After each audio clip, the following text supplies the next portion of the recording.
নমস্কার, আমি পণ্ডিত গৌতম শাস্ত্রী, পেশায় পুরোহিত, জ্যোতিষী, সংখ্যাতত্ত্ববিদ। আজকে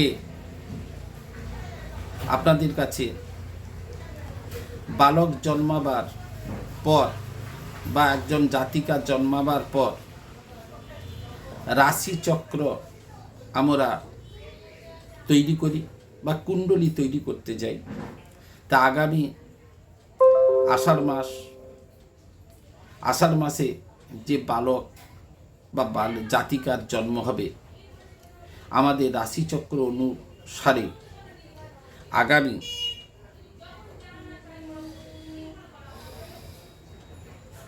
9ই আষাঢ়, যারা আমার প্রোগ্রাম শুনছেন, 9ই আষাঢ় যখন একটা বালক জন্মাবে, তখন রাশিচক্রে অবস্থিত তার বুধ গ্রহ বক্রী হবে।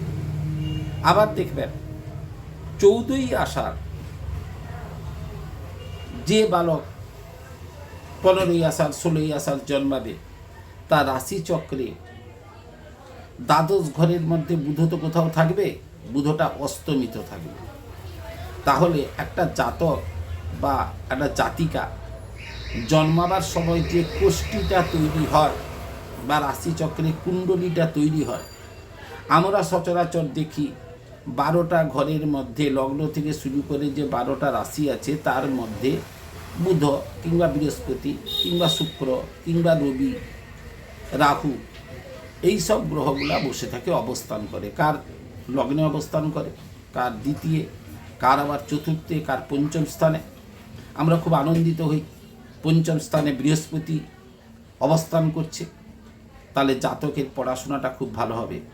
কিন্তু যারা জ্যোতিষ চর্চা করছেন বা অনেকেই দেখবেন একটু ইউটিউব ফেসবুক থেকে দেখেও চর্চা করেন, তাদের বলবো, এই যে পঞ্চম স্থানে বৃহস্পতি বসে আছে বা পঞ্চমে বুধ বসে আছে, 14ই আষাঢ়ের পরে যে বালকটি জন্মালো, তার রাশিচক্রে বুধ যেখানেই বসে থাকুক না কেন, সেটা অস্তমিত, তার কোনো ফল নেই। অস্তমিত অবস্থায় কোনো গ্রহ থাকলে পরে সেই গ্রহ থেকে খুব একটা কিছু ফল পাওয়া যায় না। আবার অনেকের কেন্দ্রস্থ বৃহস্পতি বৃদ্ধাবস্থায় আছে, কিংবা বৃহস্পতি খুব বাল্যাবস্থায় আছে। তো সেই সব যে গ্রহগুলা বসে আছে, তিনি কি অবস্থানে আছেন, তিনি কতটা কার্য করার ক্ষমতা রাখেন, ওই দিকগুলো কিন্তু বিচার করতে হবে। দেখা গেল চতুর্থাধিপতি শুক্র,